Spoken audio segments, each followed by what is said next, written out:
Hello! My name is Ada Williams, and I am coming to you live from beautiful Kimball, Nebraska. Actually, hold on a second. Okay, everything that I just said was only partially true, because I'm actually in the process of changing my name from Williams back to my maiden name of Walsh. And this was filmed about 2 weeks ago, and it is dark and stormy in Kimball, Nebraska. So let's try that again. Hello! This is Ada Walsh, coming to you 2 weeks ago from dark and stormy Kimball, Nebraska. Anyway, I was honored to be asked to speak to you ladies today as part of your conference. Unfortunately, I could not be there live because I will be home in New York. Home, even though I've lived in Nebraska for about 9 years. New York will always be home, and it is actually where my story begins. My story has a couple chapters. I was asked to speak to share with you guys how the PEO organization, the money that you raise and the money that you give away really helps women like myself, yourselves, and sometimes when we are part of such a grand organization, we don't get to see the real day-to-day stuff and how it really affects the people around us. So I wanted to share that story with y'all. So if you bear with me, I would love to share that with you. If you have already seen me speak in Kimball, don't spoil it. Just kidding, there's not a whole lot of spoilers. Make sure that you nudge, nudge, wink, wink your neighbor. Tell them how great this is gonna be. All right, let's get started. So I grew up in New York, and I traveled down to Orlando, Florida for college in the autumn of 2001. I started my bachelor's degree in musical theater as an 18-year-old. I was there for a couple of weeks, and the Twin Towers fell. I was really far away from home. I was a small fish in a big sea, which I was not used to. And I pretty quickly switched my major to psychology, thinking that I would have a better chance of helping people and using my gift that way than I would on stage. As you can tell also, speaking in front of 100 people live is a very different experience than speaking to myself. Hello. So anyway, so I switched my major to psychology, and I spent about 4 years doing lots and lots of scientific research on social psychology, and I concentrated on applied behavior analysis, which is a type of therapy for children with autism or other pervasive developmental disorders. And we really did a lot of data collection. We were doing a lot of data reviews. It was the early 2000s, so autism was a very hot word. And I realized then that I really wanted to work with kids. I love babies. I don't love dogs and cats, but I always make up for it by telling people, I don't really want to pet your dog, but I will gladly hold your baby. So I graduated, and I moved back up to New York, and as many people who are 22 years old, freshly out of college do, I started bartending and not doing anything at all with my degree. Although, psychology, I spent a little time behind the bar doing some counseling. Anyway, I knew that with a bachelor's degree in psychology, I couldn't do a whole lot. I would have to get a further education degree. So I did, and I started to get my master's degree.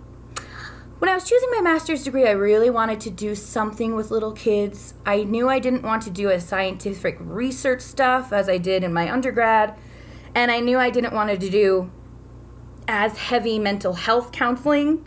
So I found out that there was a job called a school counselor, and mind you, this is not a guidance counselor, although school counselors can do that as well. A school counselor, especially for elementary school students.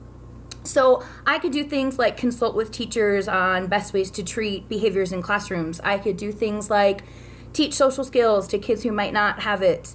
I can do things like help families who are working through systems of poverty. And I could do all of those things as a school counselor, so it was perfect for me. So I did it. 2 years later, I graduated with my master's degree in school counseling. And during that 2-year period, as so many of us do when we have recently graduated college and don't know what to do with ourselves, I met my future husband. Also, my future ex-husband. But that's another story. So, I had finished my degree. I was working as a elementary school counselor, middle school, junior high, 6th, 7th, and 8th grade, so it wasn't really my thing. I like the little ones. But I was doing it, and I had a great job. And then my future ex-husband decided to move back to Nebraska where his family was. And at that point, we had been dating for a very long time, and it just seemed like the natural progression of life to do that. So we packed up and we moved to Nebraska. Once we got here, I contacted the Nebraska Department of Education to transfer my certification as a school counselor out here. And I was told on that very first conversation, oh, New York and Nebraska do not have reciprocity.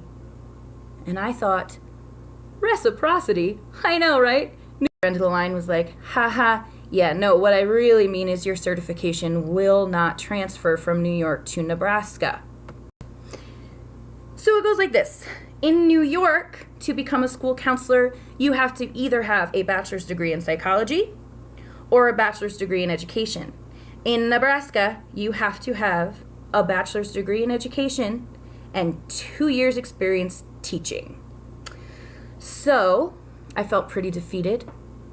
Around that same time, I had a beautiful baby girl named Lucy. And of course, everything shifts when you have a beautiful baby girl named Lucy. So I kind of put things on pause, spent some time raising her, which is where the dominoes of my story begin to fall. So in order to stay home with Lucy, I decided to do in-home daycare. If any of you ladies out there are in-home daycare providers, I think everyone should give them a round of applause. I've done a lot of jobs, and that one was by far the hardest, most overwhelming, quickest burnout. I loved staying home with my baby. I loved other people's babies, but I couldn't do everything together at the same time.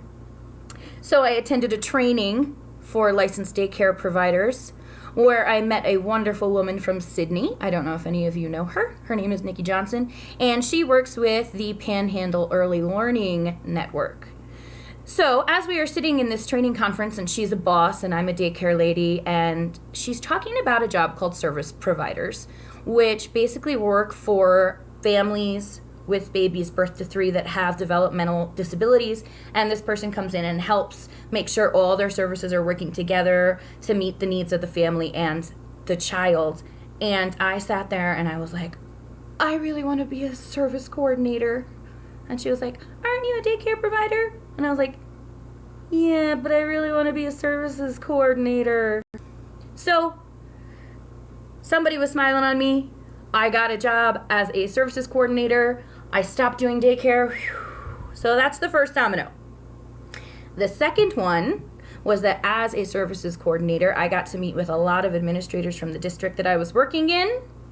And I was offered a job 2 years later by one of our district administrators who knew that I had counseling experience, knew that I should be a school counselor, and it was just a lot of bureaucracy.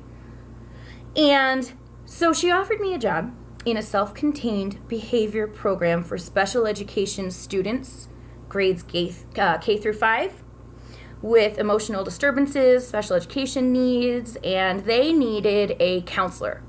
So I got the title of behavior interventionist because they couldn't call me a school counselor in Nebraska, and they couldn't call me a special education teacher.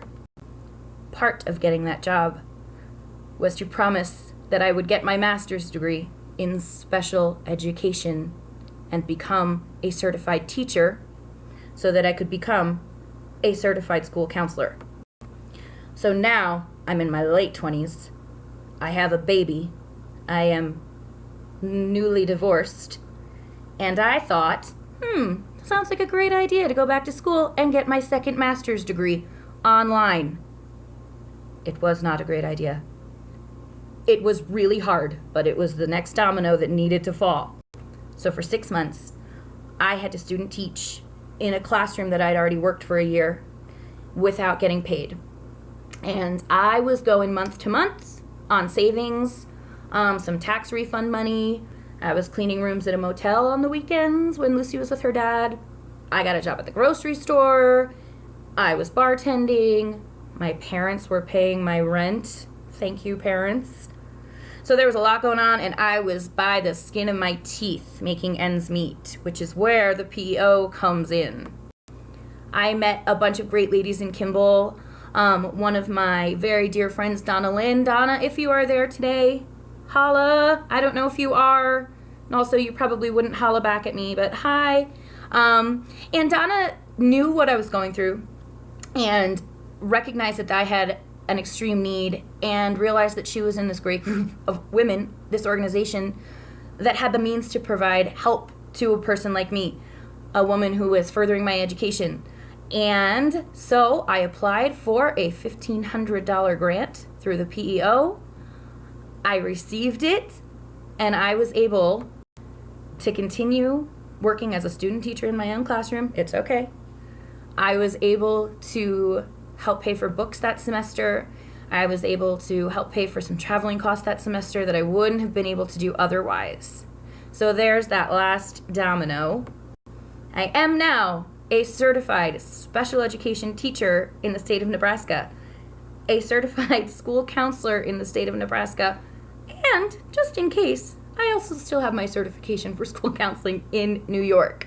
So I could not have done this without the support of all the people around me, even strangers like you guys who are sitting there today watching me on this screen, thinking to yourselves, at least we offered some help to some people. I couldn't have done it without you.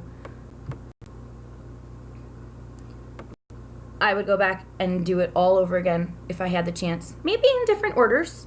I'd maybe leave out a few of those little things. But I am exactly where I need to be right now. The past is in the past. My degrees are finalized. And I am just so humbled that I was given this great opportunity. Thank you guys so much for listening to my story.